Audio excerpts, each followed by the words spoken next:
pegang tanganku. Bapa, ku rindu selalu berada dekatmu, melihat senyummu. Bapa, ku mengasihimu.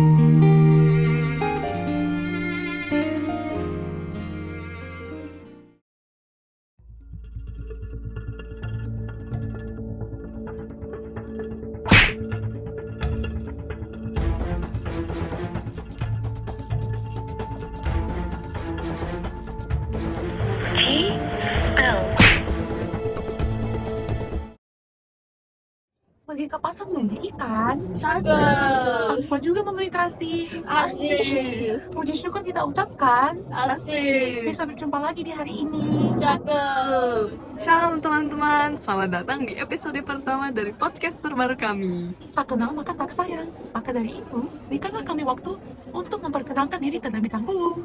Hai, nama saya Selin. Nama saya Jose. Nama saya Orlando. Kami bertiga akan menemani kalian untuk 1 jam ke depannya. Semoga kalian betah sama kita ya. Nah, sebelum itu kami ingin mengucap syukur kepada Tuhan Yang Maha Kuasa atas limpahan rahmat serta karunia-Nya. Kita semua bisa hadir di sini untuk membuat podcast ini bagi kalian loh.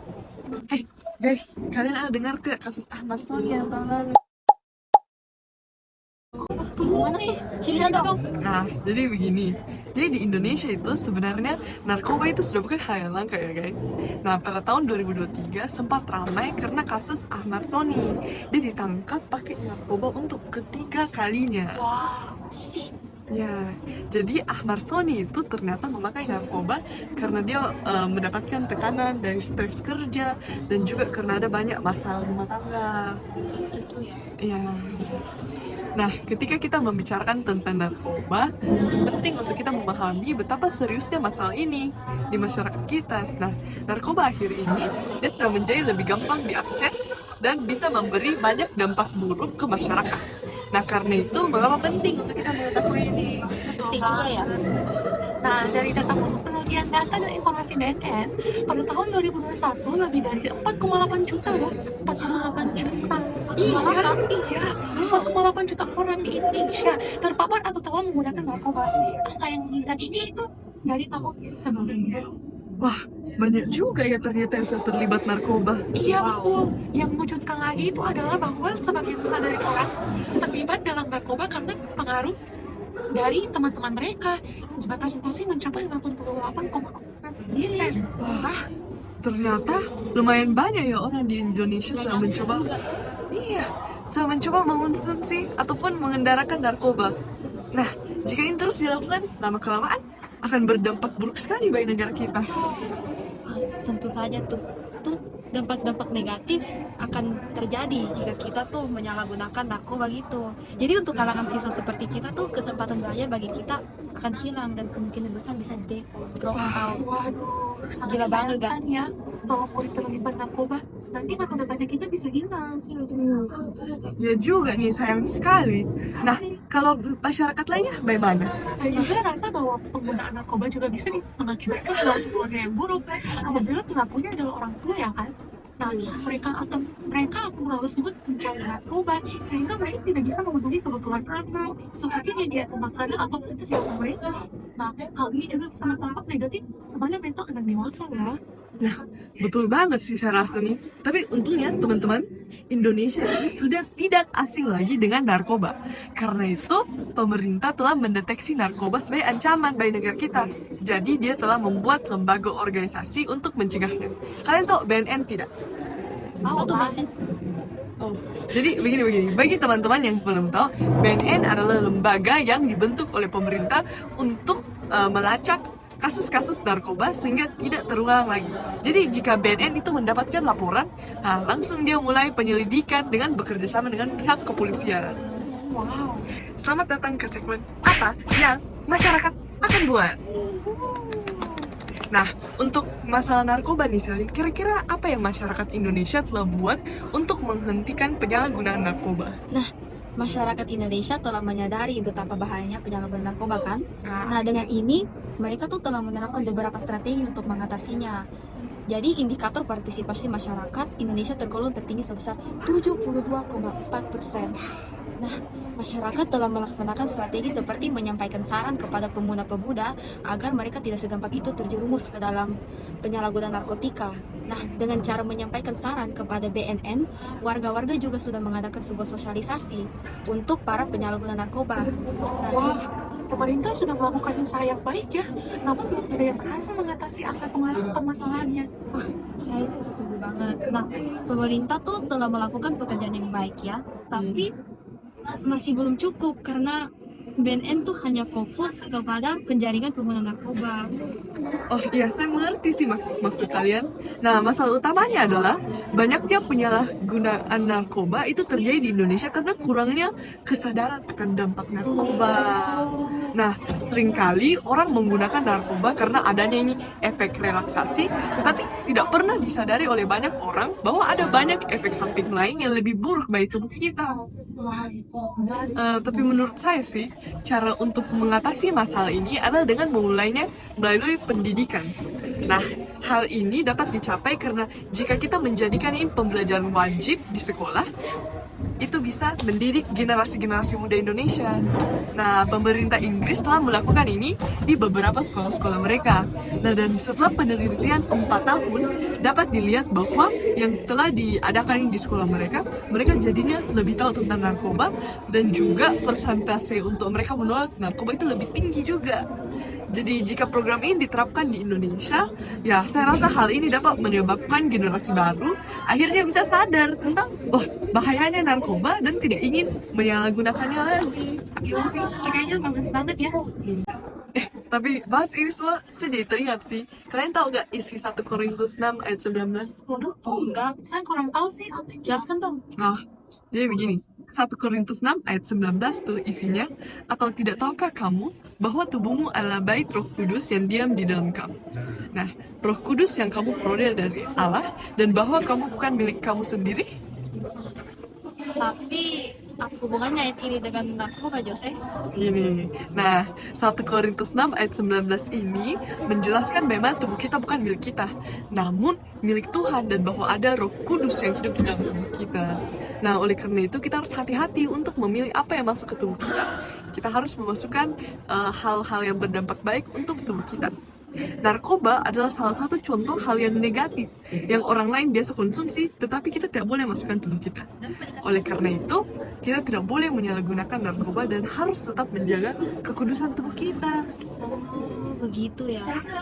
Nah, habis kamu bilang itu, saya juga teringat ke ayat Roma 6 ayat 13 yang isinya tuh, dan janganlah kamu menyerahkan anggota-anggota tubuhmu kepada dosa untuk dipakai sebagai senjata kelaliman, tetapi serahkanlah dirimu kepada Allah sebagai orang-orang yang dahulu mati tetapi yang sekarang hidup, dan serahkanlah anggota-anggota tubuhmu kepada Allah untuk menjadi senjata-senjata kebenaran. Tapi bagaimana maksudnya itu, Sen? Apa hubungannya dengan narkoba? Aku jelaskan ya. Nah, Roma 6 ayat 13 itu mengajarkan kita pentingnya untuk menggunakan potensi yang kita miliki untuk tujuan yang baik. Nah, ayat ini juga mengajak kita untuk memilih untuk hidup di dalam kebenaran dan menolak segala bentuk kejahatan yang datang.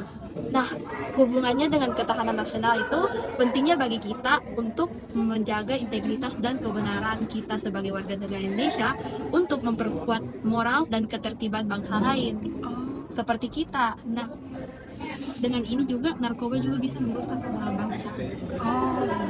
Oh gitu ya. Kalau saya sih tangkapnya begini. Dari ayat 1 Korintus 7 ayat 1, saudara-saudaraku yang terkasih, karena kita sekarang memiliki janji-janji itu, marilah kita menyucikan diri kita dari semua pencemaran jasmani dan rohani, dan dengan demikian menyempurnakan urusan kita dalam takut akan Allah. Nah, jadi 1 Korintus 7 ayat 1 menjelaskan bahwa sebagai anak Kristus, kita harus hidup sesuai dengan firman Tuhan dan selalu takut akan Tuhan. Jadi, sebagai orang yang kudus di hadapannya. Betul juga ya, Orlando. Nah, tapi saya sih dari semua ini, saya rasa kita bisa mendapatkan pesan Allah, yaitu pengajaran. Nah, ayat-ayat ini menjelaskan bahwa tubuh kita itu bukan milik kita sendiri, namun milik Tuhan, dan bahwa di tubuh kita ada Roh Kudus. Nah, ayat-ayat ini mempunyai arti bahwa yang Tuhan ingin ajarkan adalah supaya kita bisa menjaga kekudusan tubuh kita, sebab tubuh kita itu bukan milik kita sendiri, namun milik Tuhan dan dipenuhi oleh Roh Kudus. I sih setuju. Dan di semua kira-kira apa yang kamu dapatkan ya? Kalau saya pribadi, setelah pelajarin semua, saya sih belajar bahwa narkoba ini sangat berbahaya, bukan kepada tubuh saya sendiri, namun bisa juga berbahaya secara ancaman nasional. Nah, karena dia mengancam masa depan bangsa kita. Saya juga pelajari bahwa alasan saya tidak boleh memakai narkoba juga untuk menjaga kekudusan tubuh kita. Sebab tubuh saya bukan milik saya sendiri, namun milik Tuhan. Oleh karena itu, saya ingin menjaga kekudusannya. Wah, Kalau kamu ya Orlando gimana? kalau saya, refleksi saya adalah sebagai orang Kristen, saya harus mengetahui apa yang benar dan apa yang salah di mata Allah. Nah, apa yang saya salah, saya harus selalu minta tolong ya Tuhan, agar saya dapat dipulihkan dan agar saya juga bisa berundi sesuai dengan jalannya Tuhan. Nah, saya juga bisa belajar bahwa narkoba itu bisa berdampak besar bagi masyarakat kita, dan maka dari itu, saya harus selalu melawan Tuhan dan selalu menolak apa yang Tuhan tidak benar itu diikuti. So, kamu ya Selin bagaimana? Habis dengar pendapat kamu, saya juga setuju sih Orlando. Nah, saya dari sini tuh mempelajari bahwa jika saya melakukan narkoba, itu tuh pilihan dan keputusan yang setelah saya putuskan gitu. Nah, refleksi dari ini yang saya dapatkan tuh itu pentingnya untuk mengambil tanggung jawab atas tindakan dan perlakuan yang saya telah buat ke anggota tubuh saya. Iya juga. Nah, ayat ini juga mengingatkan saya untuk memilih menjalankan hidup yang benar dan menjaga perkataan dan tindakan saya agar saya dapat menjadikan anggota tubuh saya untuk menyebarkan kebaikan di dunia ini. Wah, betul juga sih. Saya rasa bukan hanya kita dapat pelajaran dari sini semua, tapi kita juga harus melakukan sesuatu yang akan berubah masa depan kita. Nah, dari semua ini bisa dapatkan banyak hal, bahwa narkoba bisa menjadi ancaman nasional karena jika disalahgunakan kan bisa merusak kesehatan mental dan fisik masyarakat Indonesia. Dan bahwa menyalahgunakan narkoba bisa melanggar perintah Allah. Karena itu saya ingin selalu menjaga kekudusan tubuh saya, sebab tubuh saya milik Tuhan, dengan cara untuk tidak memakai narkoba.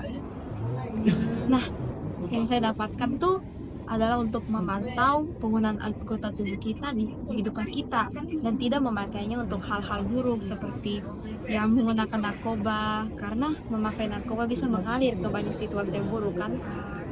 Nah, kita juga harus memastikan bahwa apa yang kita gunakan adalah untuk tujuan yang baik sesuai dengan kehendaknya. Kalau kamu ya Orlando gimana? Kalau saya ya, selama pelajari lebih banyak tentang narkoba, penyalahgunaan narkoba bisa berdampak besar bagi tubuh kita seperti gangguan kesehatan secara fisik dan mental, dipenjara, dikenakan sanksi, dan lain-lain. Maka dari itu saya ingin agar saya bisa menjaga tubuh saya dari hal-hal yang jahat seperti narkoba. Betul juga. Tapi, aduh, sayangnya sih waktu kita sudah habis nih. Aduh, tapi sebelum kita habisi episode ini, marilah kita berterima kasih dan berdoa kepada Tuhan. Marilah kita berdoa. Tuhan Yesus, terima kasih untuk negara Indonesia yang sudah bisa merdeka dan masih tetap bersatu. Kami sekarang datang doa kepadamu sehingga pemuda-pemudi Indonesia nanti tetap bisa menjaga kekudusan tubuhnya, sebab tubuhnya adalah bait Allah, dengan menjauhkan dirinya dari percobaan narkoba. Doa ini kami bawa ke dalam namamu, dalam nama Tuhan Yesus kami berdoa, amin. Amin. Jadi penonton, setelah kalian selesai nonton video ini, marilah kita semua menjaga kekudusan tubuh kita, sebab tubuh kita itu adalah bait Allah, dengan cara menolak narkoba. Yes, menolak narkoba yang akan meracuni tubuh kita dan menghilangkan kekudusan tubuh kita. Nah, di Indonesia penyalahgunaan narkoba telah menimbulkan dampak yang serius sekali, mulai dari drop out hingga kerusakan karir, hingga keluarga seperti yang dikatakan seperti Amazoni. Nah, meskipun pemerintah dan masyarakat telah bekerja keras untuk menanggulangi masalah ini, masih diperlu upaya terus-menerus untuk meningkatkan kesadaran dampak narkoba bagi kita, dan agar pemerintah memberikan edukasi yang lebih baik agar masyarakat dapat dijauhkan dari bahaya narkoba. Ah, mantap sih Selin, saya setuju. Nah, tapi sebelum kita mengakhiri episode ini, nah kami ingin mohon maaf barangkali ada beberapa hal yang kami ucapkan yang menyinggung teman-teman. Podcast ini adalah wadah kami untuk saling bertukar pikiran dan pendapat dan tidak bermaksud untuk menyakiti perasaan kalian.